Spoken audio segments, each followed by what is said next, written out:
आज हम एक पराठा बनाने जा रहे हैं इफ्तार के लिए। बहुत ज़बरदस्त और आसानी से बनने वाला ये पराठा है। आइए इसको बनाना स्टार्ट करते हैं। गोश्त हमने ले लिया था, इसके हम पराठा बनाने जा रहे हैं। बहुत ज़बरदस्त। ये आलू जो कि बचा हुआ है हमने इसको मैश कर लिया है। ये शोरबे वाले आलू थे और ये हमने हरी मिर्च काट ली है और बोनलेस गोश्त, और इसमें हम कोरमा मसाला डालेंगे तो थोड़ा सा नमक बस। हस्बे जायका ये हम नमक डाल रहे हैं इसमें। ये देखें माशाल्लाह बहुत ज़बरदस्त और आसान सी रेसिपी है। इसको हम पराठा बनाने जा रहे हैं। ये पराठा बच्चे बहुत शौक से खाते हैं।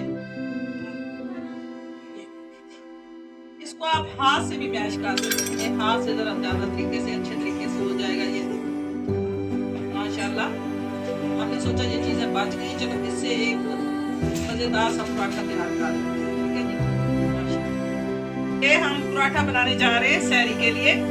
सुबह सुबह ये चीजें अगर बची हुई होगी तो काम आ जाती है और बच्चे बड़े बहुत शौक से खाते हैं।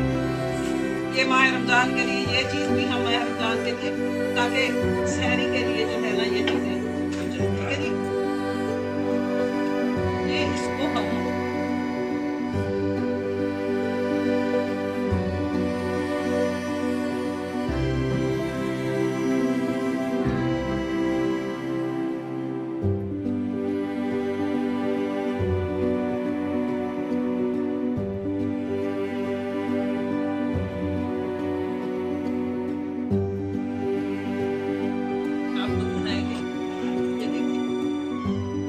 गरम गरम सा पराठा हमारा तैयार हो गया है।